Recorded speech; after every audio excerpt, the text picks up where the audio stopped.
नमस्कार, सुरागीलाल news channel के Uttarakhand bulletin में आप सभी का स्वागत है। आइए नजर डालते हैं आज की प्रमुख खबरों पर। रामनगर में भोजन माताओं का सरकार के खिलाफ सड़क प्रदर्शन, अनिश्चितकालीन हड़ताल की दी चेतावनी। उत्तराखंड बोर्ड परीक्षा 2026 की तैयारी पूरी, संवेदनशील केंद्रों पर कड़ी निगरानी। खटीमा में 112 एकड़ फसल जबरन नष्ट, प्रशासन पर मनमानी कार्रवाई के लगे आरोप। रुद्रपुर के विधायक और मेयर ने 2026 बजट को बताया विकसित भारत की दिशा में बड़ा कदम। रामनगर में विदेश भेजने के नाम पर लाखों की ठगी करने के मामले में 3 साल से फरार चल रहे आरोपी को पुलिस ने किया गिरफ्तार। रुद्रपुर में भोजन माताओं का धरना प्रदर्शन, मांगों पर कार्रवाई न होने की दी चेतावनी। बाल विवाह के खिलाफ रुद्रपुर में जागरूकता रथ की हुई शुरुआत। अब खबरें विस्तार से। रामनगर में सोमवार को भोजन माताओं ने अपनी विभिन्न मांगों को लेकर सरकार के खिलाफ जोरदार प्रदर्शन किया है। भोजन माता संगठन के बैनर तले महिलाओं ने लखनपुर से तहसील परिसर तक नारेबाजी करते हुए मार्च निकाला और एसडीएम के माध्यम से मुख्यमंत्री को ज्ञापन सौंपा। आपको बता दें, भोजन माता संगठन की अध्यक्ष शारदा देवी ने बताया कि संगठन लंबे समय से अपनी मांगों को लेकर आंदोलन कर रहा है, लेकिन अब तक कोई समाधान नहीं हुआ। उन्होंने भोजन माताओं को चतुर्थ श्रेणी कर्मचारी का दर्जा देने, निकाली गई भोजन माताओं को पुनः नियुक्त करने और न्यूनतम वेतन बढ़ाने की मांग की है।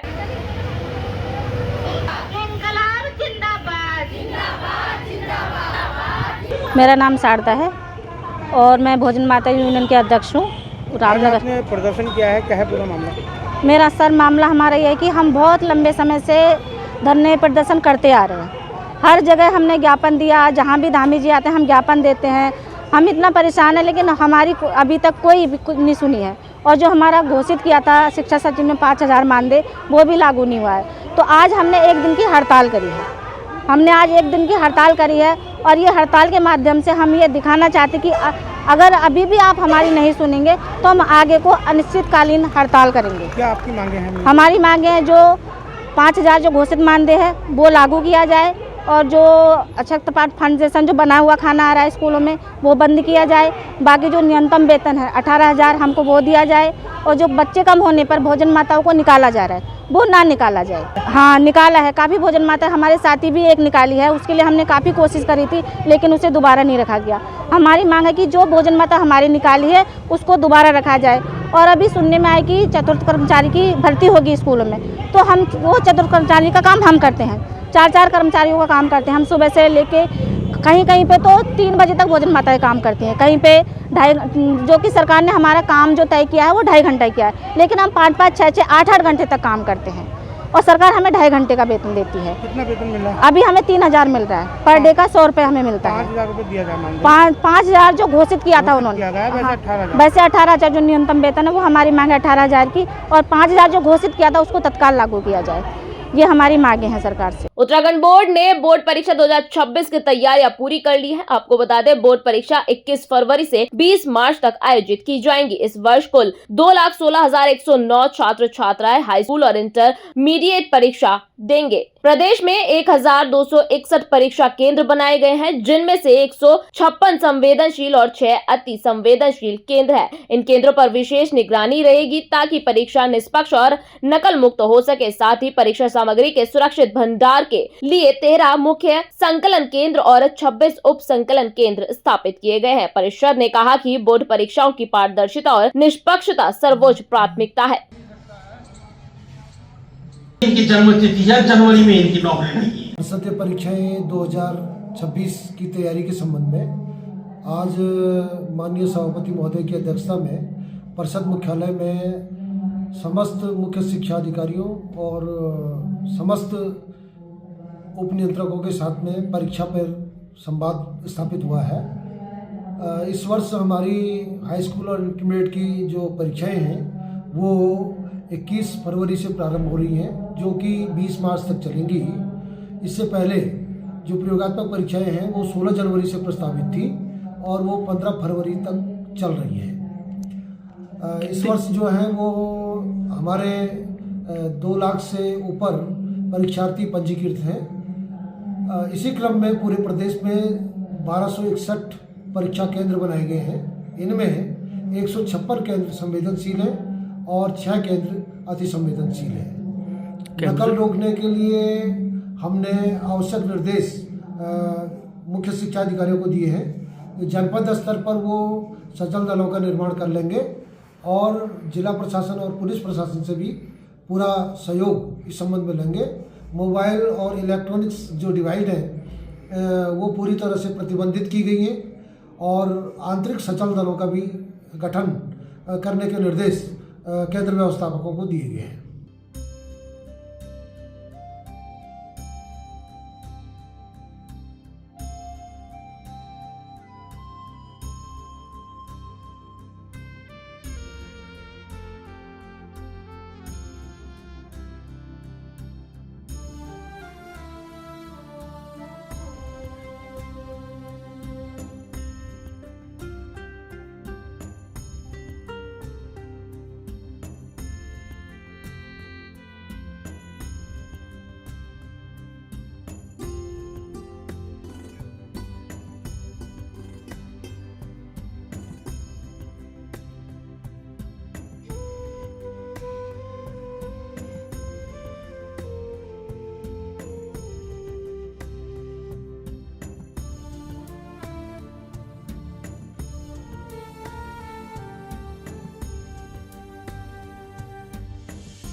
सभी राष्ट्र प्रेमियों को, सभी उत्तराखंड वासियों को, देवभूमि वासियों को और काशीपुर के समस्त विधानसभा क्षेत्र को और मेरे वार्ड के वासियों को, काशीपुर नगर को 26 जनवरी की बहुत बहुत हार्दिक शुभकामनाएं। मैं उम्मीद करता हूं कि हम खूब बढ़ चढ़कर इसे ऐतिहासिक रूप में मनाएंगे और अपने देश को, अपने राष्ट्र को आगे ले जाएंगे, अपने वार्ड को आगे ले जाएंगे, काशीपुर को आगे ले जाएंगे। सभी को मेरी तरफ से बहुत बहुत 26 जनवरी की बहुत बहुत हार्दिक शुभकामनाएं। हम यही तरक्की करते रहें, हमारा शहर काशीपुर तरक्की करे, हमारा देश तरक्की करे, हमारा राष्ट्र तरक्की करे। जय हिंद।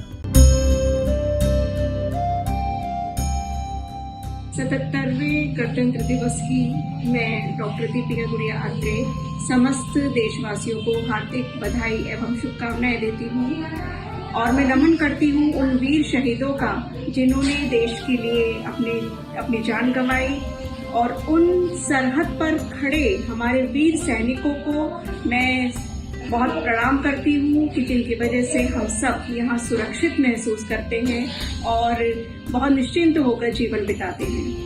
मैं ईश्वर से यही प्रार्थना करती हूँ कि हमारे देश में इसी प्रकार से समृद्धि, शांति, अमन, चैन, भाईचारा बना रहे और इसी के साथ मैं समस्त देशवासियों को एक बार फिर अपनी बधाई देती हूँ। धन्यवाद। 26 जनवरी 2026 हमारे देश का 77वां गणतंत्र दिवस है।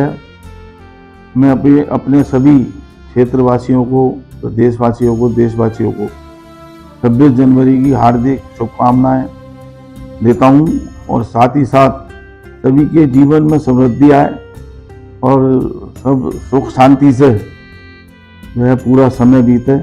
इन्हीं शुभकामनाओं के साथ गणतंत्र दिवस की एक बार सभी को पुनः शुभकामनाएं।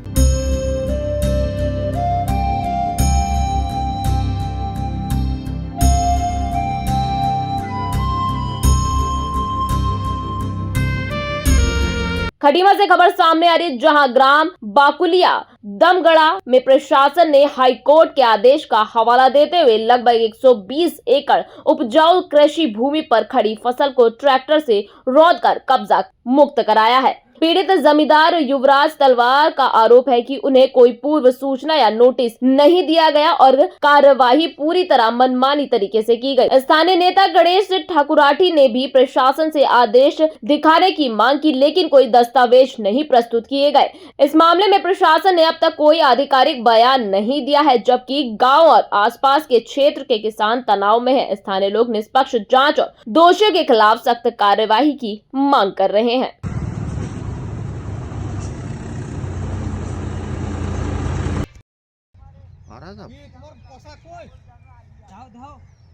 नाम युवराज तलवार है, मेरे पिता का नाम किरण तलवार है। मैं अशोका फार्म का निवासी हूँ बगोलिया में।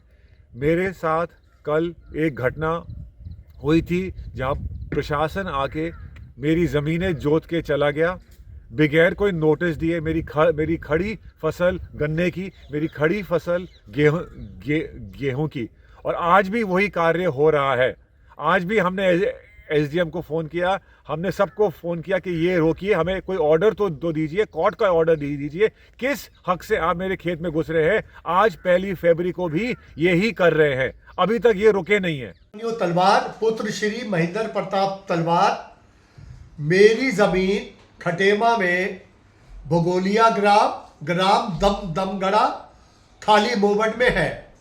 अभी मुझे एक वीडियो प्राप्त हुआ है, उस वीडियो को देखकर मुझे उस वीडियो में ये दिखाया है 20-25 ट्रैक्टर खाली मोमेंट में मेरे खड़े हुए गन्ने पे कब्जा कर रहे हैं, और ये कब्जा प्रशासन द्वारा कराया जा रहा है। इसमें भू माफिया लोग इन्वॉल्व हैं, खुलेआम गुंडागर्दी हो रही है उत्तराखंड में। और मैं बार फोन मिला रहा हूं, मेरा फोन भी थाने में उठाया नहीं जा रहा है।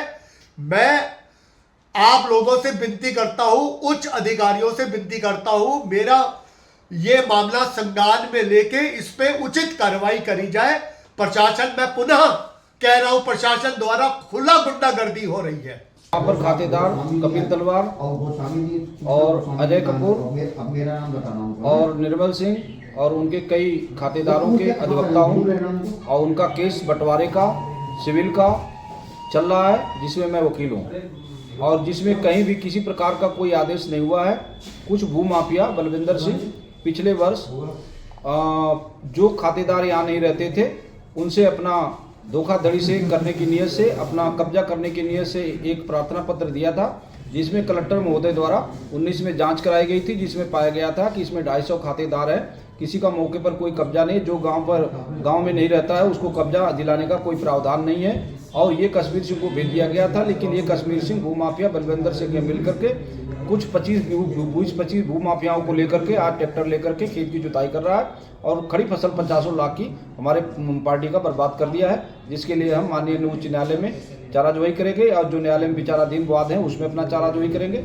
और फसल बर्बाद हो गई है, और उस भूमाफिया का मन बढ़ा हुआ है। पिछले वर्ष उसने हमारे क्लाइंट निर्मल सिंह से 25 एकड़ की फिरौती मांगी गई थी, जिसकी सीडी भी बनाई गई, जिसकी सीडी भी जगह जगह भेजी गई, जिसके संबंध में गुंडा एक्ट का केस मेरे द्वारा जो है उसके ऊपर विचाराधीन किया गया है, जो माननीय न्यायालय में विचाराधीन है। कोई कार्रवाई नहीं होने से उसके मन बढ़ते जा रहे हैं, और अभी भी तत्काल वहाँ पर अपनी माफियागिरी दिखा रहा है और कुछ भी कर सकता है। ये गृह क्षेत्र सीएम महोदय का है, और उनके द्वारा भी उस पर कोई एक्शन नहीं किए जाने से उसके मन और बढ़ते जा रहे हैं, और प्रशासन उनके साथ मिली भगत करके खड़े होकर के कार्य किया जा रहा है। प्रगणाधिकारी महोदय द्वारा मेरे से पूछने की कोशिश की मेरे द्वारा कि माननीय उच्च न्यायालय के आदेश में ऐसा क्या लिखा था, और मेरी बात भी हुई थी, मैंने कहा था साहब इसमें कुछ नहीं लिखा तो ऐसा क्या करेंगे, लेकिन उनके द्वारा कुछ बताया नहीं जा रहा, और मेरा फ़ोन भी रिसीव नहीं किया जा रहा है। और मेरे क्लाइंटों की फसल को बर्बाद कर दिया गया, जो दिल्ली बैठे हैं, इधर उधर बैठे हैं, मैं सबका वकील हूँ, और उनका सत्यानाश कर दिया गया, पूरी फसलों को बर्बाद कर दिया गया। माफिया अभी भी वर्तमान में वहाँ पर अभी भी वहाँ पर उनके ट्रैक्टर चल रहे हैं और सबके फसलों को बर्बाद कर रहे हैं, और वहाँ पर जनता में रोष भी है। लेकिन मैं इसके लिए मुकदमा चाराजोई करूँगा, माननीय उच्च न्यायालय में अपने पार्टी का पक्ष रखूँगा, और उसके लिए वाद दायर करेंगे, जो भी करना है करेंगे। वहाँ से आई कि ऐसी घटना घट गई है, मैं मौके पर गया पूर्व सैनिक और हमारे कुछ अधिवक्ता साथियों के साथ। मैंने सबसे पहले मैं माननीय उच्च न्यायालय का भी जो निर्णय है वो स्वागत करते हैं, हम उनका पालन करेंगे। तो लेकिन जब हम मौके पर गए, हमने एसडीएम साहब से कहा कि आप हमें वो आदेश दिखाइए जिसमें ये फसल को रौंदने का जो आप काम कर रहे हैं, कि ऐसा कोई आदेश है। तो उनके द्वारा हमें कोई आदेश नहीं दिखाया गया। वहाँ के एसओचओ जो थे देवेंद्र गौरव, हमने कहा आपके पास कोई ऐसा आदेश है? उन्होंने बोला एसडीएम साहब के पास कोई आदेश है, और हमसे वार्ता करने को तैयार नहीं था। दूसरा विषय मेरा उनसे ये कहा कि हम माननीय न्यायालय का स्वागत करते हैं और जो भी निर्णय है उसका अनुपालन करेंगे हम, लेकिन वो मालिक कहाँ है जिनके नाम पर जमीन का जो भी कोर्ट का आदेश है वो मालिक को तो सामने चाहिए। खटीमा एक गुलदस्ता है, और ऐसे जो खटीमा की जमीनें हैं, बहुत सारे लोग ऐसे नॉन जमीन पर बैठे हुए हैं, जिस जमीन की रजिस्ट्री किसी और के नाम पर है, नाम किसी और के नाम पर है, एक सद्भावना के रूप में बैठे हुए हैं। लेकिन इस तरीके का कृत्य अगर करा जाएगा तो खटीमा तो उजड़ जाएगी। आज कोई दूसरा साथी आदेश ले आएगा, कल दूसरा साथी ले आएगा, कल तीसरा साथी ले आएगा, यहाँ तो भगदड़ मच जाएगी। और एक बार किसी के मुंह में खून लग जाएगा वो तो सबको रौंद देगा। तो हमने महोदय से, वहाँ पर उप जिलाधिकारी महोदय से हमने कहा कि ऐसा काम नहीं होना चाहिए, हमें इसकी जांच करानी है कि इसके पीछे का अंतिम व्यक्ति कौन है। हमारे माननीय मुख्यमंत्री उत्तराखंड सरकार के श्रीमान पुष्कर सिंह धामी जी ने सेटलमेंट की बात करी है, जमीनों की चकबंदी की बात चल रही है, और एक तरफ कुछ लोग ऐसा करते कर रहे हैं। तो सेटलमेंट की जगह अगर इस तरीके का कृत्य कर रहे हैं, जो लोग उस जमीन के हिस्सेदार थे वो सेटलमेंट में आ जाते, बंटवारे में आ जाते। लेकिन मैंने उनसे पूछा कि वो असली मालिक को तो आने चाहिए जिसके नाम पर जमीन का निर्णय माननीय न्यायालय द्वारा आया हुआ है, वो लोग कहाँ पर है? और जो इसका असली मालिक जो जिसके पास आदेश है वो व्यक्ति तो होना चाहिए यहाँ पर मौके पे, जिसके नाम पर जमीन छूटी हुई है। ये कैसा करते चल रहा है आपका? ऑर्डर भी नहीं है, मालिक भी नहीं है, और आप लगातार फसल रौंद रहे हैं। और फसल रौंदने का ऐसा कौन सा आदेश भारत सरकार और इस भारत में, इस उत्तराखंड में, कि आप फसल ही रौंद देंगे? ये कैसा अमानवीय निर्णय है? तो हम क्षुब्ध हैं। मैं 25 साल से इस चीज़ के ऊपर लड़ाई लड़ता हूँ, पूर्व सैनिकों के साथ, छात्रों के साथ, यहाँ के जिन लोगों के साथ इस प्रकार का अन्याय होता है, मैं इनके साथ हूँ, अधिवक्ता जी के साथ हूँ इस लड़ाई में। और मेरा एक मकसद है शासन से, मैं मुख्यमंत्री जी से भी वार्ता करूँगा इस विषय में, हम जिलाधिकारी महोदय से भी बात करेंगे कि खड़ी फसल क्यों रौंद दी गई। अगर आपको उसका काबिज करना था तो काबिज करने के बहुत सारे तरीके थे, आप काबिज दे लेते उसको, हम अधिवक्ता से मिलकर बात करते।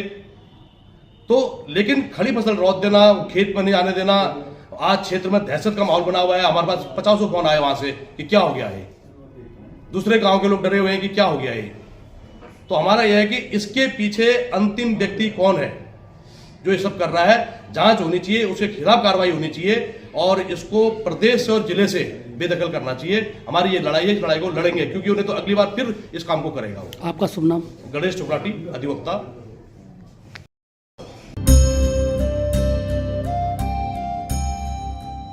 प्रकाश चंद्र जोशी, कुमाऊं स्वीट परिवार की ओर से आप सभी को, क्षेत्रवासियों को 77वें गणतंत्र दिवस की हार्दिक शुभकामनाएं एवं बधाइयाँ देता हूँ। आइए हम सब मिलकर एक विकसित भारत का संकल्प लें। एक बार पुनः आपको गणतंत्र दिवस की पुनः हार्दिक शुभकामनाएं देते हैं एवं बधाइयाँ देते हैं। नमस्कार।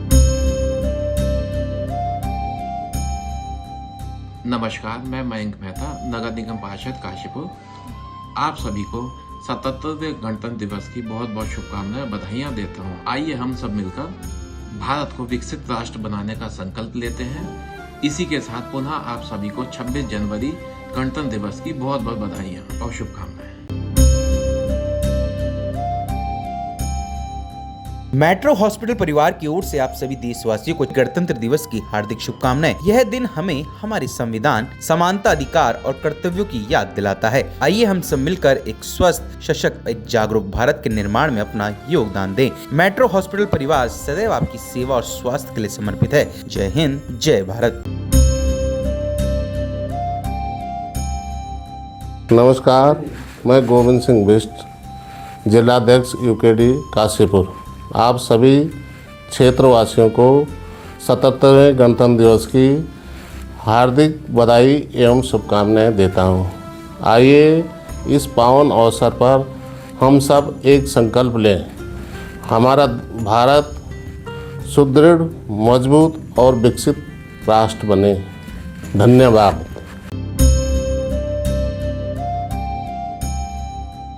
मेरा सभी भाइयों और बहनों को हाथ जोड़कर प्यार भरा नमस्कार। मैं राजीव चौधरी, अंतर्राष्ट्रीय power lifter and weight lifter और उत्तराखंड वेट लिफ्टिंग का जनरल सेक्रेटरी, आप सभी क्षेत्रवासियों को और उत्तराखंड के सभी निवासियों को मैं गणतंत्र दिवस 26 जनवरी की बहुत बहुत शुभकामनाएं देता हूं। आप सब लोग एकता में रहें, हमारे देश में एकता का परचम लहराए, हमारे देश का परचम लहराए। जय हिंद, जय भारत, जय उत्तराखंड।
रुद्रपुर के भाजपा विधायक शिव अरोड़ा और मेयर विकास शर्मा ने 2026-27 के बजट को विकसित भारत की दिशा में एक बड़ा कदम बताया है। उन्होंने कहा कि वित्त मंत्री निर्मला सीतारमण द्वारा पेश किया गया यह बजट गरीब, किसान, महिला, युवा और बेरोजगार समेत सभी वर्गों को ध्यान में रखकर तैयार किया गया है। विशेषकर स्वास्थ्य के क्षेत्र में सरकार ने कैंसर और 7 अन्य बीमारियों की दवाइयों की कीमतें घटाने का फैसला लिया है। दोनों नेताओं ने कहा कि यह बजट 2047 तक भारत को विकसित राष्ट्र बनाने की दिशा में अहम कदम है। मैं कहूंगा कि ये जो बजट है, जो हमारे प्रधानमंत्री जी का विजन है 2047 विकसित भारत, उसको कहीं ना कहीं छूने की तरफ आगे बढ़ने का बजट है। जहां तक पहले कांग्रेस की सरकारें झूठे आंकड़े देकर बजट पेश करती थी और वो आंकड़े जमीन पे कहीं सच नहीं होते थे। अगर आप देखेंगे कि नरेंद्र मोदी जी के नेतृत्व में जो तीसरी सरकार है और ये 9वां बजट जो पेश हुआ है, ये आम आदमी को छूता हुआ बजट है। हमारा जो बजट है, चाहे उसमें युवा हो, हमारे किसान हो, चाहे व्यापारी हो, हमारी बहनें हो, कहीं ना कहीं उस बजट को देख के लगता है कि हमारी बात हुई है। जैसे आप शहरों की बात करें तो छोटे शहरों को बड़ा शहर करने का, उनको विकसित करने का जो प्रावधान इसके अंदर किया गया है, कहीं ना कहीं शहरीकरण को बढ़ावा देना ये सरकार की नई सोच है। बहनों के लिए जिस प्रकार से शी मार्ट की व्यवस्था की गई है, हमारी बहनों को सशक्त करने की एक पहल है। हमारे सेना को मजबूत करने के लिए जिस प्रकार से चाहे हमारे सीमा हो, चाहे हमारे लड़ाकू विमान हो या उनके उपकरण हो, जिस प्रकार से उसके अंदर बजट का प्रावधान किया गया है। जैसे हमारा इंफ्रास्ट्रक्चर है, आज जो ट्रेनें हम जापान में या कहीं दूसरे देशों में देखते थे, आज वो भारत के अंदर चल रही हैं, वंदे भारत जैसी ट्रेनें। आज हमारे जो हाईवे हैं, जैसे अभी माननीय विधायक जी ने भी बताया, तो हाई स्पीड के जो हाईवे वो हमारे यहाँ बनने जा रहे हैं।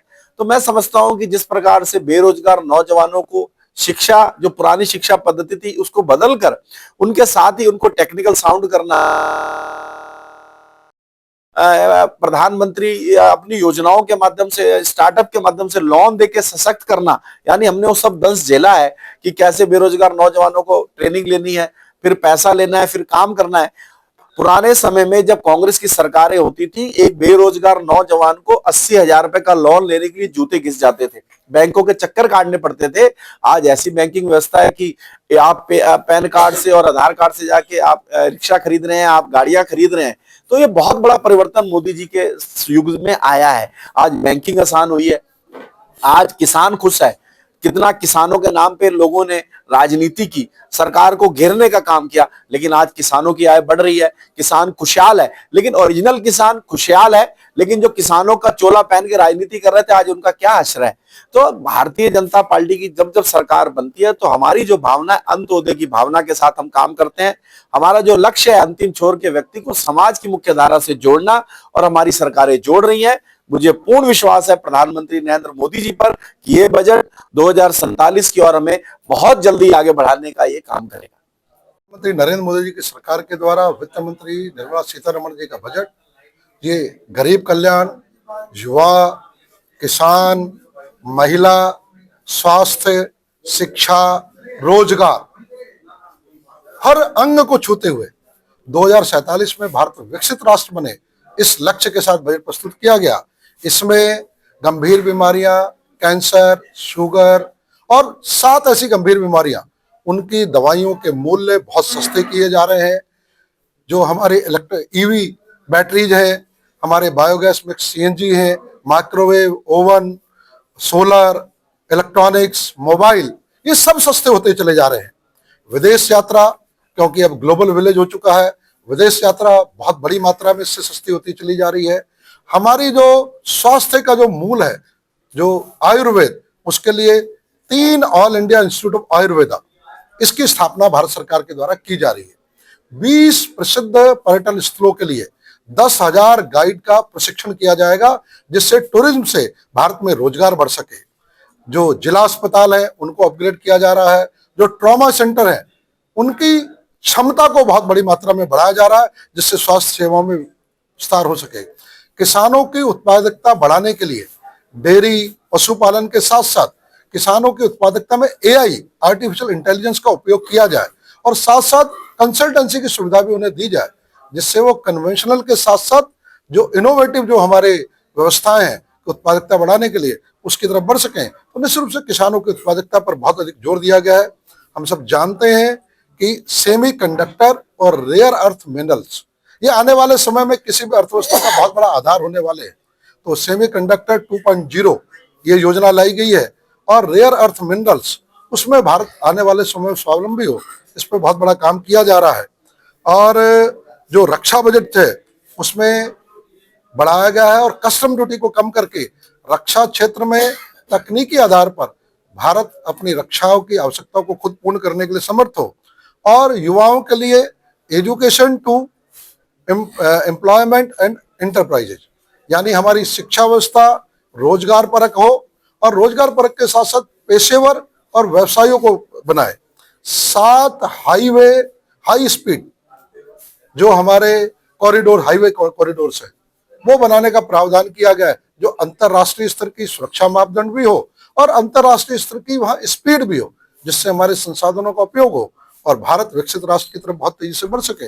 हम कह सकते हैं कि इस पूरे बजट में ईमानदार आयकरदाताओं के लिए यह भी छूट दी गई है कि अगर उनकी कोई ऐसी आय पिछले वर्षों में छूट गई है, जिसपे 100% टैक्स का डर रहता था, प्रोसिक्यूशन जेल जाने का डर रहता था, उन सबको हटाते हुए केवल 10% अतिरिक्त टैक्स देकर वह अपनी पुरानी आय को दिखाकर मुख्य धारा में आ सकते हैं, जो मुझे लगता है मध्यम वर्ग और निम्न वर्ग के लिए बहुत बड़ी छूट है। तो हर वर्ग के लिए इस बजट में दिया गया है। मैं आभार व्यक्त करता हूं प्रधानमंत्री नरेंद्र मोदी जी का और वित्त मंत्री निर्मला सीतारमण। रामनगर कोतवाली पुलिस ने विदेश भेजने के नाम पर 1,33,000 की ठगी करने के मामले में करीब 3 साल से फरार चल रहे आरोपी अतिकुर रहमान को गिरफ्तार कर कोर्ट में पेश किया है। आपको बता दें, मोहल्ला खताड़ी के रहने वाले हैदर अली की शिकायत पर अयूब अंसारी और अतिकुर रहमान के खिलाफ मुकदमा दर्ज किया गया था। कोतवाली के उप निरीक्षक तारा सिंह राणा की मेहनत और मुखबिर की सूचना से आरोपी को उसके घर से गिरफ्तार किया गया है। तो वही सीओ सुमित पांडे ने बताया कि आरोपी पहले कई बार पुलिस को चकमा दे चुका है, लेकिन इस बार उसे पकड़ने में सफलता मिली है।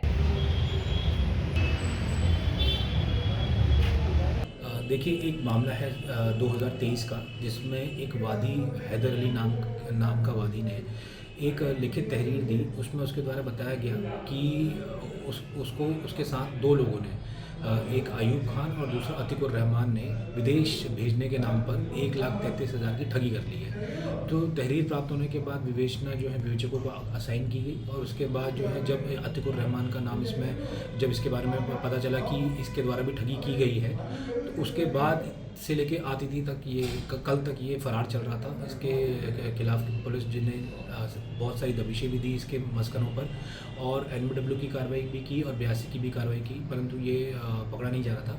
टीम के द्वारा अच्छा कार्य करते हुए कल 1 फरवरी 2026 को टीम रामनगर द्वारा इसको यूपी एरिया से अरेस्ट कर लिया गया है। रुद्रपुर में भोजन माताओं ने शिक्षा विभाग कार्यालय के बाहर धरना दिया। उनका कहना है कि उन्हें समय पर उचित मानदेय नहीं मिलता है और कई विद्यालयों में उनका मानसिक उत्पीड़न किया जा रहा है। कुछ माताओं को बिना सूचना के काम से हटाया गया। धरने के दौरान माताओं ने मुख्य शिक्षा अधिकारी के रावत को ज्ञापन सौंपा और समस्याओं का समाधान न होने पर अनिश्चितकालीन धरना देने की चेतावनी दी है।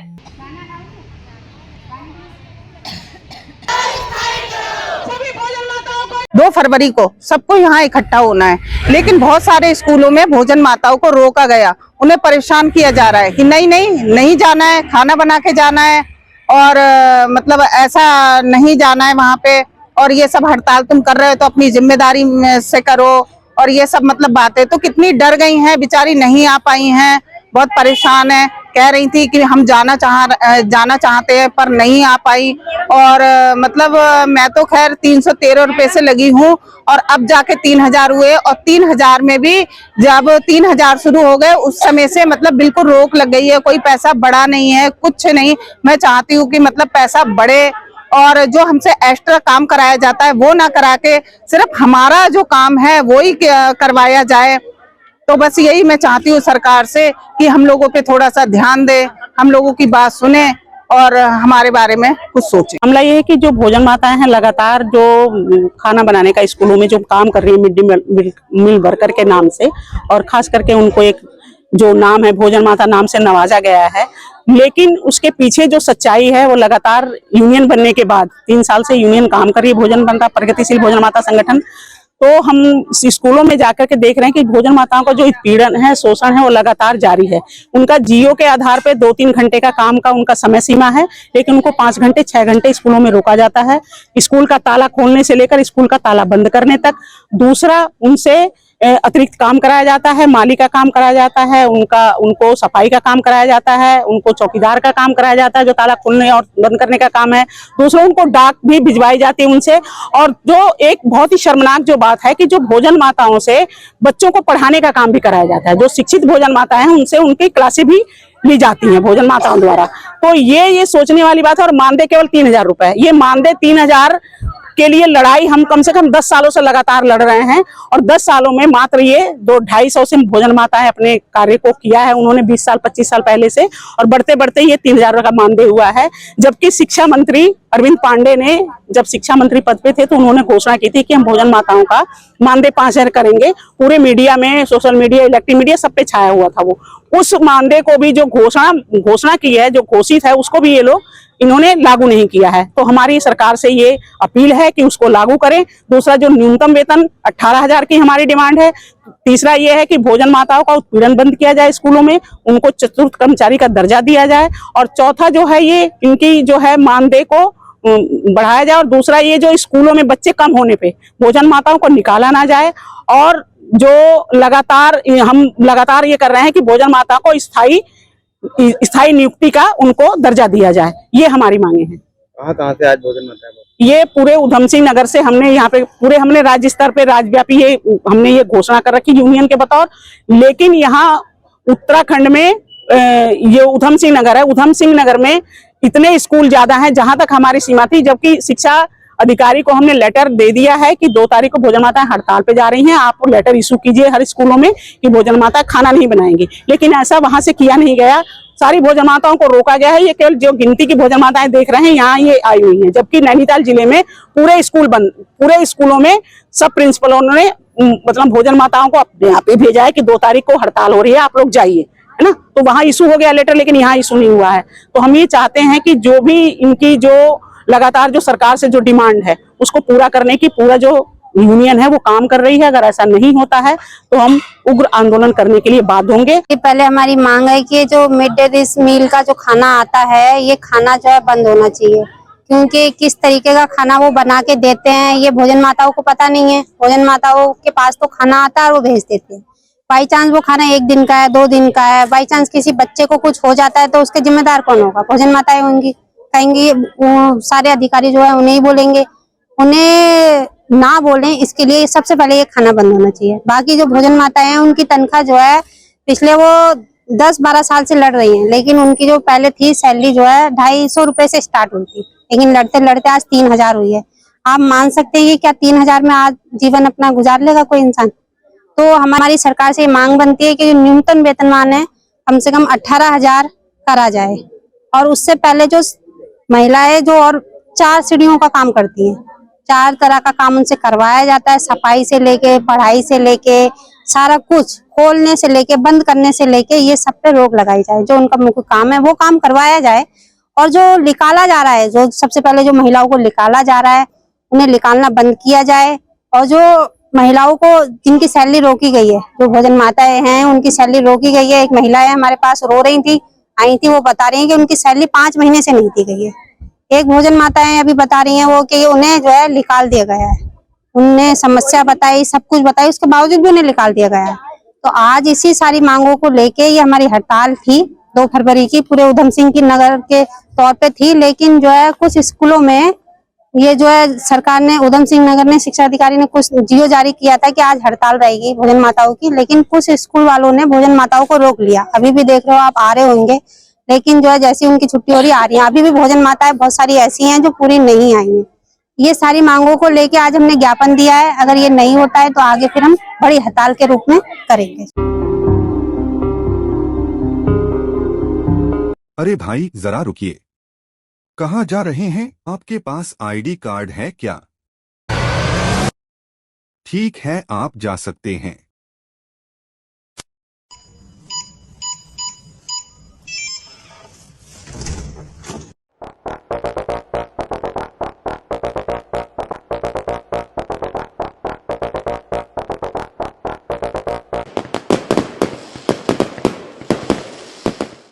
यूनिको पेश करता है प्रीमियम पाइप्स और फिटिंग्स।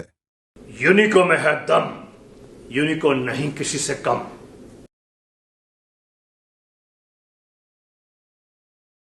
चाहे तो एक साथ होनी चाहिए, सब लोग एक साथ बैठना ही नहीं चाहते। पापा, ट्राई दिस। लो, सब लपक लिए।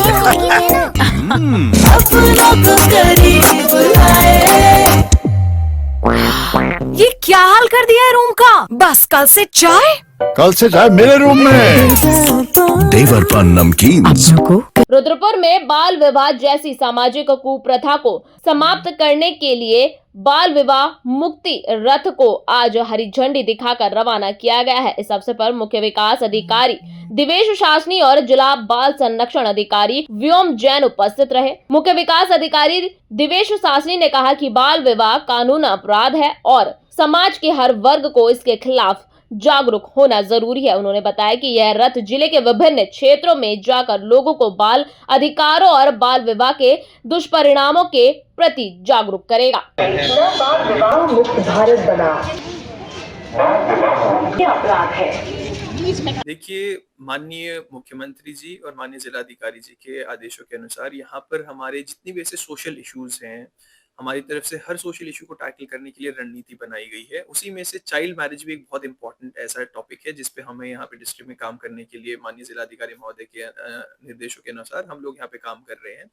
उसी क्रम में आज जैसा कि आप देख रहे होंगे इंस्टीट्यूट सोशल डेवलपमेंट के साथ हम लोग मिलकर यहाँ पे आज कुछ रथों का जो हमारे बाल विवाह मुक्त करने के लिए जो आईईसी एक्टिविटीज करेंगे उसका हम लोग यहाँ पे फ्लैग ऑफ सेरेमनी करेंगे।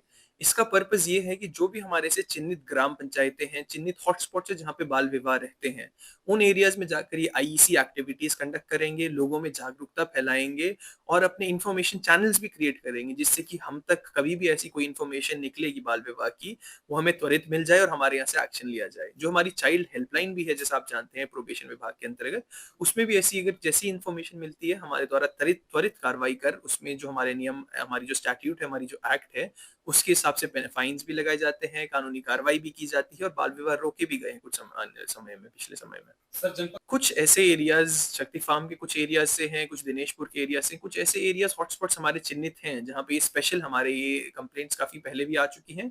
उन्हीं एरियाज को टारगेट करते हुए हमारे यहाँ से ये बाल विवाह के लिए जो ये रथ जा रहा है आईईसी एक्टिविटी के लिए, इसे यहाँ पे चलाया जाएगा। बस मैसेज यही है कि लड़कियों के लिए 18 वर्ष की जो है न्यूनतम आयु है विवाह करने की और लड़कों के लिए 21 वर्ष की उम्र है, तो उससे पहले कोई जो है विवाह ना करे। उससे कम एज में अगर कोई भी विवाह करता है तो बाल विवाह की श्रेणी में आता है और दंडनीय होता है। यदि कोई सूचना भी देना चाहता है तो 1098 हमारा मंत्रालय का टोल फ्री नंबर है जो निःशुल्क है और 24 घंटे चलता है, तो उस पर भी आप जानकारी दे सकते हैं। तो हमारी टीम काउंसलिंग भी प्रोवाइड करती है और जो भी आवश्यक मदद है वो भी करती है। इसके अतिरिक्त हर क्षेत्र में सीडीपीओज भी होते हैं और आंगनवाड़ी कार्यकर्ती भी होती हैं, तो उन्हें भी सूचना दे सकते हैं। अगर ऐसा किसी के भी संज्ञान में आता है तो उन्हें आप रिपोर्ट कर सकते हैं। और बस मैसेज यही है कि बाल विवाह मुक्त उत्तराखंड हमारा रहे। उत्तराखंड बुलेटिन में फिलहाल इतना ही। ऐसी तमाम खबरों को देखने के लिए जुड़े रहिए सुरागीलाल न्यूज चैनल में। धन्यवाद।